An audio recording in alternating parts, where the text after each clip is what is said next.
Hello friends, hi, नमस्कार, welcome to my YouTube channel let's do and learn. आप सभी का अपने यूट्यूब चैनल में मैं रूपाली बहुत बहुत स्वागत करती हूँ। और आज मैं यहाँ पर जो वीडियो लेकर आई हूँ वो वीडियो मैंने बनाया है जो सीटेट का पेपर जो भी लोग दे रहे हैं उन सभी के लिए। अभी बहुत कम ही दिन बचे हैं क्योंकि 20 तारीख को पेपर है। तो यानी कि आज से लेकर कम से कम आपके पास 15 दिन बचे हैं और 15 दिन में आप अपनी सीटेट की तैयारी या पूरी प्रिपरेशन कैसे करेंगे तो ये मैं आपको बताने वाली हूँ। तो 15 दिन में कैसे सीटेट की तैयारी करेंगे, उसके लिए क्या स्ट्रेटजी है। तो यहाँ पर 15 दिन में आप सीटेट की तैयारी कैसे करेंगे, इसके लिए आपको सबसे पहले जानना होगा कि सीटेट का सिलेबस क्या है। सबसे पहले पहला पॉइंट आप क्या जानेंगे, सीटेट का सिलेबस क्या है। और सिलेबस को जानने के बाद फिर आपको यहाँ पर दूसरा जो पॉइंट है कि उस सिलेबस को आपको थोड़े टाइम में कैसे कवर करना है, यानी उन चीज़ों को पढ़ना कैसे है, ये चीज़ आप दूसरा पॉइंट है ये आपका।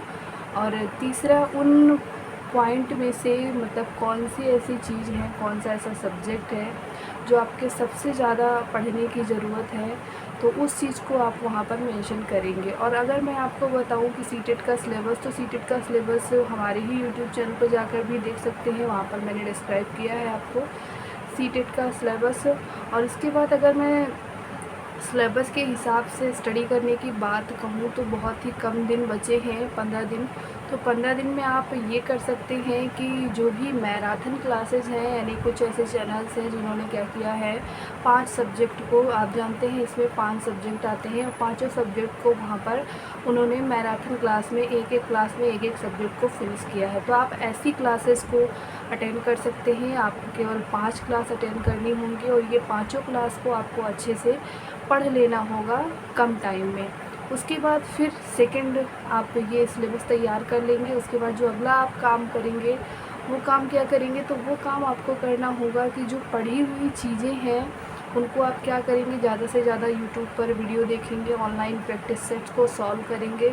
और प्रैक्टिस सेट को सॉल्व करने में आप ध्यान रखेंगे कि कैसे कैसे वो चीज़ें सॉल्व हो रही हैं और उन चीज़ों को आपको समझ के चलना है। और कुछ जो एक पॉइंट होंगे उनको आप क्या करेंगे, कवर अप करेंगे। और पॉइंट को कवर अप करने के बाद क्या करेंगे, उनको एक तरफ आप लिख लेंगे कि ऐसी ऐसी चीज़ें ध्यान देने वाली इन क्वेश्चंस में होती हैं। और थर्ड, यहाँ पर आप थर्ड नंबर पर क्या करेंगे, तो थर्ड नंबर पर आपको सबसे पहले क्या करना है, थर्ड नंबर पर, तो थर्ड नंबर पर जाके आपने जो सिलेबस कवर किया है उसके जो एमसीक्यूज़ हैं उसको सॉल्व किया है। और एमसीक्यूज़ को सॉल्व करने के बाद आप ये देखेंगे कि जो पांचों सब्जेक्ट है ना उसको आप 5 चार्ट टाइप बना लेंगे। जैसे चार्ट में हम क्या करते हैं, इसको 5 पार्ट में डिवाइड करते हैं, वैसे कर लेंगे। उसके बाद आप पहला सब्जेक्ट डालेंगे। पहला सब्जेक्ट आपका बाल विकास होगा। बाल विकास में 4 यूनिट आपको पढ़नी होती हैं। 4 यूनिट में पहला तो आपने बाल विकास के क्लासिफिकेशन वगैरह हो गए, ये सभी चीज़ें हो गई। दूसरा हो गया जो लर्निंग जो थ्योरीज़ हैं वो। इसके अलावा कुछ एप्लीकेशंस है वो आपको पढ़नी होगी। इसके अलावा एनसीएफ हो गया, आरटीई हो गया, आरटीई 2009 हो गया। और उसके अलावा आप एनसीएफ 2005, ये सभी चीज़ें कवर अप कर लेंगे। तो बाल विकास में इतनी चीज़ें आपको करनी है, बहुत ज़्यादा डिटेल में नहीं पढ़ना है। जो थ्योरीज़ पढ़ेंगे उन्हीं पर एप्लीकेशन बेस्ड क्वेश्चंस आते हैं, तो आपको बहुत ज़्यादा अंदर इंटर नहीं करना है। इसके बाद मान लीजिए कि आपने बाल विकास तैयार कर लिया, तो बाल विकास अकेला एक ऐसा सब्जेक्ट है जो हमें क्या करता है कि बाकी के जो 4 सब्जेक्ट हैं उसमें जो पेडागॉजी आता है तो वो वहाँ से हमारा कवर हो जाता है। क्योंकि जो बाल विकास से लिया गया क्वेश्चन है वो क्या होता है, पेडागॉजी बेस्ड, यानी कि जो क्वेश्चन होते हैं वो बाल विकास से ही संबंधित होते हैं। और बाल विकास को जिसने अच्छे से पढ़ लिया है उसको क्या होगा, तो पेडागॉजी आप जानते हैं कि पेपर में, सीटेट के पेपर में 75 नंबर का पेडागॉजी आता है और हर एक सब्जेक्ट में 15-15 नंबर का, यानी कि 75 हो गए, मतलब कि 15 नंबर सभी सब्जेक्ट में। जैसे कि आपका हिंदी हो गया, इंग्लिश हो गया, अगर इंग्लिश आप ले रहे हैं, नहीं तो आपका ऑप्शनल सब्जेक्ट संस्कृत भी है और संस्कृत ले रहे हैं तो उसमें भी। इसके अलावा पर्यावरण हो गया। तो ये 5 चीज़ें हो गई, यानी बाल विकास, ईवीएस, हिंदी, इंग्लिश और आपका मैथ, ये इतने सब्जेक्ट हो गए। मैथ में भी 15 नंबर पेडागॉजी के आते हैं। तो मैथ की पेडागॉजी बहुत ज़्यादा आपको डिटेल में पढ़ने की ज़रूरत नहीं है। मैथ एनसीएफ में मैथ को क्या बताया गया है, कैसे उच्च स्तर पर पढ़ेंगे, निम्न स्तर पर कैसे पढ़ेंगे, ये सभी चीज़ें आप देख लेंगे। इसके अलावा जो मैथ की पेडागॉजी है वो बहुत ज़्यादा आपको पढ़ने की ज़रूरत नहीं है। ये सब जितने भी पेडागॉजिकल क्वेश्चंस होते हैं वो सारे ही क्या होते हैं, थ्योरी से रिलेटेड होते हैं, वो भी बाल विकास की थ्योरी से। और कुछ यहाँ तक की तो इतनी है कि जो थ्योरी से डायरेक्ट पूछ लिया जाता है कि पियाजे के अनुसार बच्चा ये करेगा तो ऐसा होगा वैसा होगा, इसका रिजल्ट क्या आएगा गणित सब्जेक्ट में या फिर आपके ईवीएस सब्जेक्ट में, पर्यावरण सब्जेक्ट में। तो यहाँ से बहुत सारे आपको आंसर मिल जाएंगे, बहुत सारे क्वेश्चन सॉल्व करने के लिए मिल जाएंगे। तो ये आपका एक मतलब बहुत बड़ा फाइंड आउट हो गया कि आपको क्या करना है। सबसे पहले आपको बाल विकास पढ़ना है। बाल विकास को आप कोशिश करेंगे कि पूरा जितना आप कवर कर सके उतना आपको बाल विकास कम्प्लीटली पढ़ना होगा। नेक्स्ट फिर 4 स्टेप पे क्या करेंगे, जो पढ़ी हुई चीज़ें हैं, जो आपने कवर किया है और जो MCQs हैं उसको क्या करेंगे, एक बार पूरे सिलेबस को हम क्या करेंगे फिर से देखेंगे कौन कौन सा टॉपिक है, ऐसा कोई टॉपिक है जो मुझे अभी पढ़ने को रह गया है।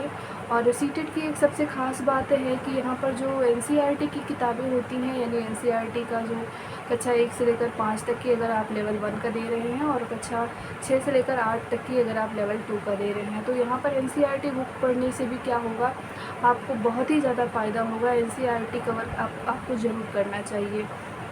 और यूट्यूब पर तो बहुत सारी ऐसी वीडियो हैं जिन्होंने क्या किया है, एक ही वीडियो में पूरी की पूरी NCERT बुक्स को कवर कर दिया है और बहुत ज़्यादा टाइम ना लेते हुए जो जो इम्पोर्टेंट है वो आपको जानकारी वहाँ से मिल जाएगी। तो ये चीज़ आप कर सकते हैं। इसके अलावा अगर आपने NCF पढ़ लिया है, NCF से भी बहुत सारे क्वेश्चंस आते हैं।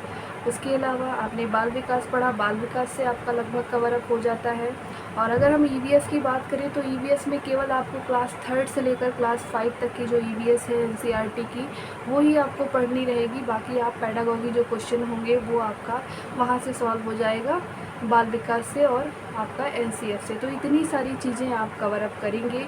इसके अलावा कुछ ऐसे टर्म होते हैं जो निगेटिव और पॉजिटिव वर्ड बताते हैं, मीनिंग बताते हैं, यानी कि क्वेश्चन में कैसे कैसे शब्द आ रहे हैं, वो शब्द का क्या निगेटिव इम्पैक्ट है, क्या पॉजिटिव इम्पैक्ट है। अगर पॉजिटिव है तो वहाँ पर वो चीज़ें सही होंगी। और बाल विकास की बात करें, अगर हम CDP की बात करें या फिर पूरे सीटेट पेपर की बात करें, तो यहाँ पर बच्चे को क्या करेंगे, सर्वोपरि रखेंगे। इसके अलावा मैं एक टॉपिक बताना भूल गई, तो इंक्लूसिव एजुकेशन, आप जानते हैं समावेशी शिक्षा, और समावेशी शिक्षा लगभग इससे 6-7 प्रश्न ज़रूर बनते हैं सभी टॉपिक्स में, सभी सब्जेक्ट में। तो ये था कुछ स्ट्रेटजी पढ़ाई करने का कि 15 दिन में पढ़कर कैसे पास करें। और कुछ लोग होते हैं जिनको ट्रिक ऐसी चाहिए होती है कि बिना पढ़े सीटेट कैसे पास करें, कैसे क्रैक करें। तो उसके लिए भी मैं वीडियो लेके आऊँगी, जल्दी ही आपसे मिलती हूँ। नमस्कार, जय हिंद।